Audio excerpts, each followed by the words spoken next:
Bonjour. Que la grâce, la faveur et la bénédiction de l'Éternel Dieu notre Père reposent avec abondance sur vous pendant que vous suivez votre émission sur le frère Zach, qui est le professeur Zacharias Fomum. Qui dit-on qu'il était en réalité? Chers téléspectateurs, la semaine dernière, le pasteur Sama Israël nous a révélé que le zèle du frère Zach, son amour, sa passion pour Christ et pour son service étaient les éléments que son frère, à l'époque à Yaoundé, avait utilisés ou bien avait décrit. Et c'est ce qui avait provoqué ou bien amené le pasteur Sama Israël à quitter Bamenda dans le nord-ouest du Cameroun pour la capitale politique en vue de rencontrer le docteur Fomum. Chers téléspectateurs, que Dieu vous bénisse richement pendant que vous suivez la suite de ce partage.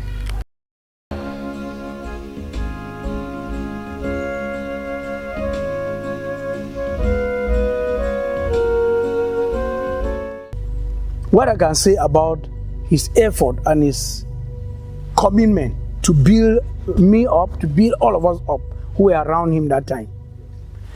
From my own experience is that, first of all, the Tuesday teaching for him was so, in fact, not just that time, until he went to be with the Lord. He had labored so that every Tuesday he's in Yaoundé to teach. Even if he was on mission anywhere, he did everything so that Tuesday he is in Yaoundé to teach. You had that one like your commitment. So anybody could go anywhere, but on Tuesday you are sure that Professor Zach will be there to teach. So he taught every Tuesday. In fact, I cannot remember the Tuesday he was not there, but maybe there was some Tuesday when he could not come. But he really taught every Tuesday. At that beginning, since we were few, when he teaches, that was already good. That was already, what can I say, building up the people. So he built us up in a systematic way, in a very regular way. He taught, and he taught systematically. He took a theme or a domain and teach it for a sustained period. Secondly, at that beginning, every end of the year, he had a leadership course that he had in Yaoundé for at least 1 week or 7 days or so. And every day he taught. Every day he taught. That was in Eric in Obiri. We gathered there and he taught us every day for at least 7 days. Every end of the year we had that teaching. So he ensured that in Yaoundé he built the people at the level of Cameroon. Leaders all over came for teaching, for a special leadership course every December. That one was regular. Then with time, there were we didn't really have a retreat like that, but I think he had some retreat with some of his people because, I don't say some people were close to him. For example, there was a time that he had to teach on prayer and build up people in prayer. So he had a 9-day retreat with a number of people in the prayer place teaching on prayer and praying with them. So if you find out, when you talk with a number of people who were there before, you find that he really took time to build people in different domains. That's how he did. So for us, it was this Tuesday teaching, it was this retreat that he had with us to teach leaders, and it was his regular praying with us on from whatever 10 o'clock to 5 o'clock in the morning, on Saturday to Sunday morning, Friday to Sunday morning sometimes, and that was his regular meeting. That was the meeting that Brother used to build his people. That was the meeting he used to build his people. And then the last thing I must mention, books that he gave free to people and wanted people to read it. I remember my case in 1984. I never knew that Brother really knew me so closely. I was already with Brother around 1981. And 1982 when I started doing some small work around him. By 1984, I had to go and do a course, one of our military course in Gaoundé. It didn't occur to me that Brother knew me personally. That was the year he wrote the book, God, Sex and You. And Bragado was coming to Ngaundere for a visit. I was in a military school. I didn't even know, I was not close to Bragado or to any person in the church. But surprisingly, Bragado brought me the book where it was in the form of Polycop that time. Bragado brought me a long envelope and looked for me and gave me. When I opened it, I found that a small letter inside written by Brother Zach. He wrote to me to tell me that I should read that book while I'm on the course. Man, to find that Brother Zach, the leader of our church, whom I did not know, write to me and send me a book. The book was like a Bible. I read the book, so he had interest in building his people. He had commitment to follow up his people like a pastor.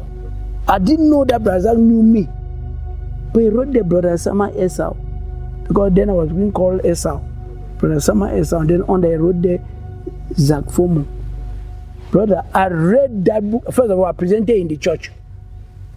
That is a book that Brother Zach has sent. I read it. This other brother in the church take it and read. This other one take and read. This one take. So he taught us 2 books even. In fact, he has given me about 2 or 3 books to read. And those books that he personally handed to me, I read it almost like my Bible. Those were the pathway in which he built some of us. If you want to talk about a touche de formation, a personal touch, personal time of training, I will only tell you that before I was not somebody who came very, very close because I thought I would come and learn. I was not like that. Maybe he would have been very happy to teach me or to train me or to impact me personally. That to spend time with me. He would not miss doing that. But I didn't give him the chance. Not because I didn't like, but this was our big pastor. And I respected him so much. I didn't see myself coming to come so close for him to give me that time. I came like in the crowd. So he impacted me in the crowd, first of all. The time that I benefited very much from one-to-one, that's from the time he ministered to me personally. It was not the time I sat down and he started teaching me. Most of the things that I learned at personal level was when I already started serving him very closely. When I may have to talk about my service to him.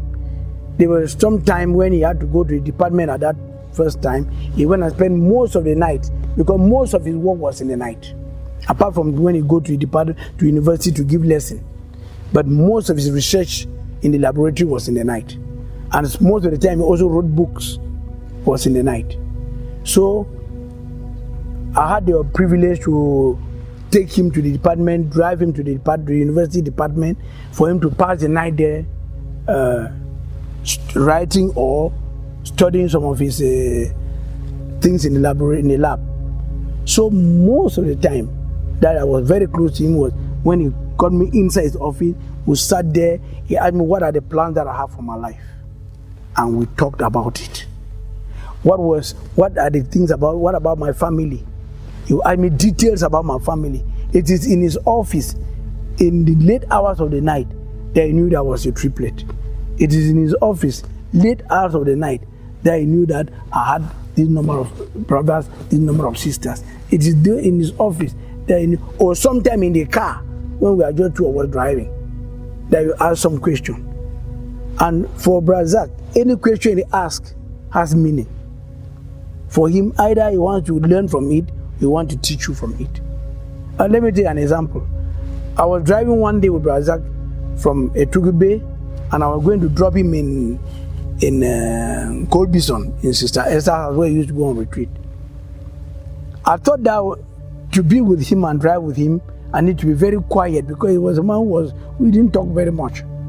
So when I was driving, imagine I drove from Etugu Bay, we went up until around where, if you know Etugu Yaoundé, I was around the zoo, driving towards that way, and I didn't say a word, and he was quiet, he didn't say a word, and I was respecting the fact that he must be concentrating on God.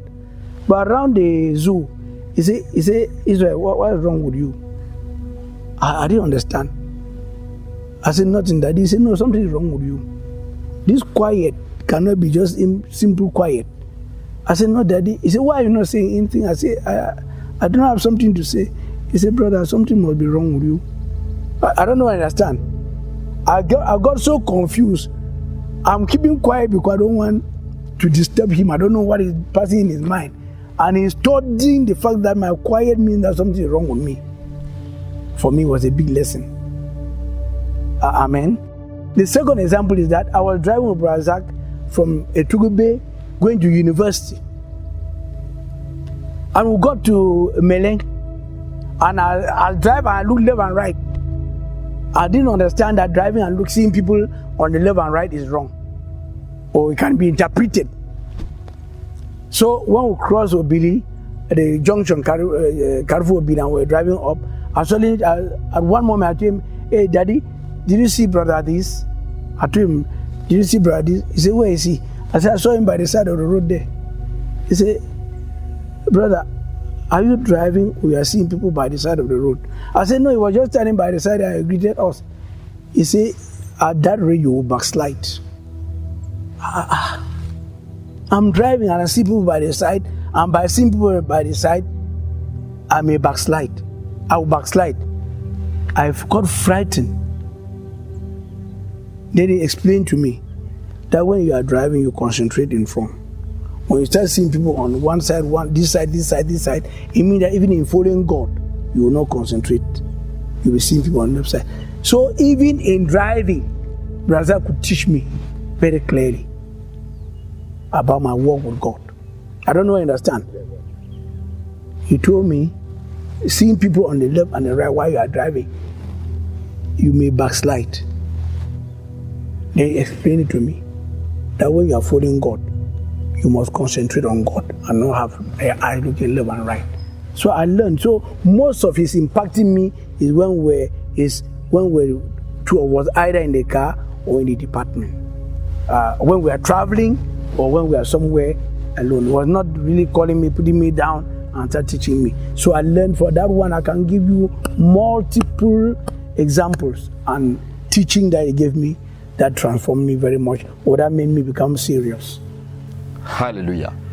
Pour le pasteur Israël Sama, le frère Zach a été un homme engagé à bâtir, à équiper les hommes pour le service de Dieu.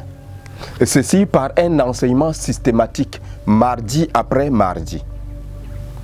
Il le faisait aussi pendant ses nuits de prière de 22h à 5h. Et enfin, il le faisait à travers des séminaires de formation à la fin de chaque année. Le frère Zach était engagé dans la formation des hommes à travers la production et la distribution gratuite de la très bonne littérature chrétienne. Le frère Zach était engagé au travail dur. Certaines de ces nuits, il les passait dans son laboratoire à l'université ou bien dans la rédaction des livres chrétiens. Le frère Zach, c'est lors de certaines de ces nuits, comme notre bien-aimé témoigne, qu'il a eu la connaissance de qui était notre frère. Et il en a aussi profité pour le former davantage, pour qu'il soit le pasteur tel qu'il est aujourd'hui. Le frère Zach était un homme engagé à apprendre, ceci à travers les questions. Alléluia. Notre frère nous dit qu'un jour, pendant qu'il était en train de conduire notre frère pour l'université, ils sont arrivés au carrefour, à un carrefour à Yaoundé, appelé le carrefour Obili. Et pendant que notre pasteur conduisait le frère Zach, il a demandé à son passager, est-ce que tu as vu tel en train de passer? Est-ce que tu l'as vu? Il nous a fait signe. Et le frère Zach lui a posé la question, es-tu en train de me conduire ou bien tu es en train de voir toutes ces personnes qui sont en train de passer? À ce rythme, tu vas rétrograder. Ainsi, le frère Zach utilisait chaque opportunité pour enseigner, pour donner ses leçons à ses disciples. Alléluia.